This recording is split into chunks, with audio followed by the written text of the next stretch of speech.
Herndon wants to make a comeback in Nashville.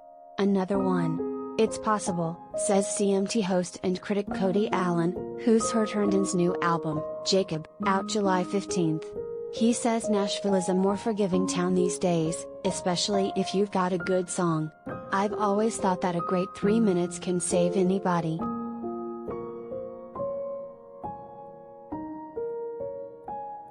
Herndon, now 60, needs a little bit of saving. Over the 27 years since his debut album, which spawned 3 number ones, has bounced in and out of Nashville, on and off the charts, and in and out of rehab. Has married 2 women, lived with 2 different men, has come out of the closet, relapsed 3 times, and has battled crystal meth addiction for the better part of 3 decades. Along the way, has become a cautionary tale. The Herndon story, the way it's told in Nashville, is almost apocryphal. The morning of my interview with Herndon, I told someone in my Nashville hotel I was interviewing him. Oh, gosh, Herndon. Man, what a voice. Such a shame. I thought he died. Google asks the same question, actually.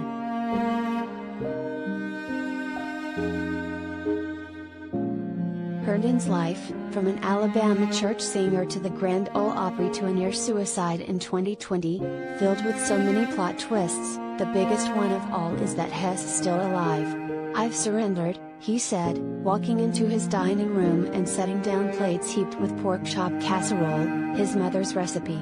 I've learned that's the only way I can change my ending.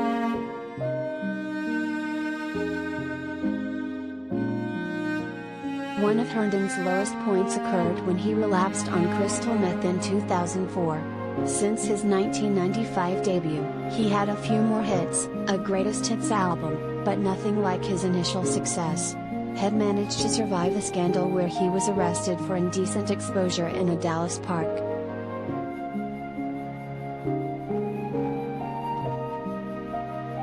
He had moved to Los Angeles, which had promised a new perspective and maybe work acting and writing music for TV shows. But Herndon remembers this being the time the music died. My soul flatlined. I was a whiff of a person that no one recognized. My friends, everyone, they could not get through to me. I might as well have been wrapped in duct tape.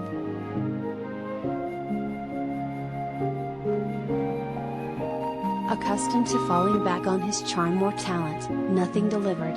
I was not a man that anyone recognized because I could fake it before. I knew I was at the end of my life. I knew I was never going to get out of this.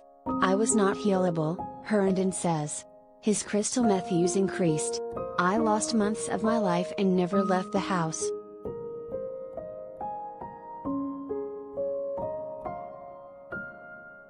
His mother, whom his friends call Miss Peggy, showed up. She wanted me to know she had bought my coffin, Herndon remembers. She'd paid for my funeral. She said, "Son, this is goodbye. Nobody in your family wants anything to do with you anymore.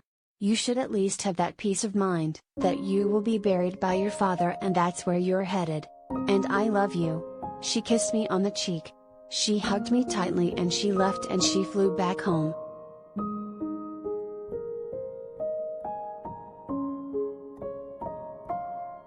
Herndon thought he was at rock bottom, but fell deeper. I just remember shutting down. A friend came over and she said, "Look, man. Get a gun, end it. Or, I want you to know that I've paid for your rehab.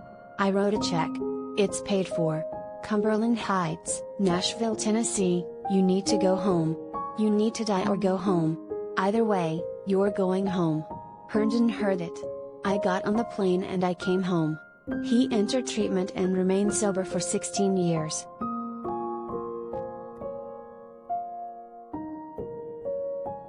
Did your mom return the coffin? I asked Herndon.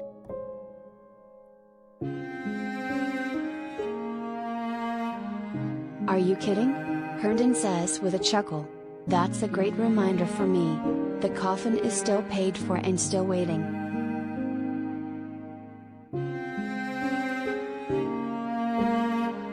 For more from Herndon, pick up the latest issue of People, on newsstands everywhere Friday.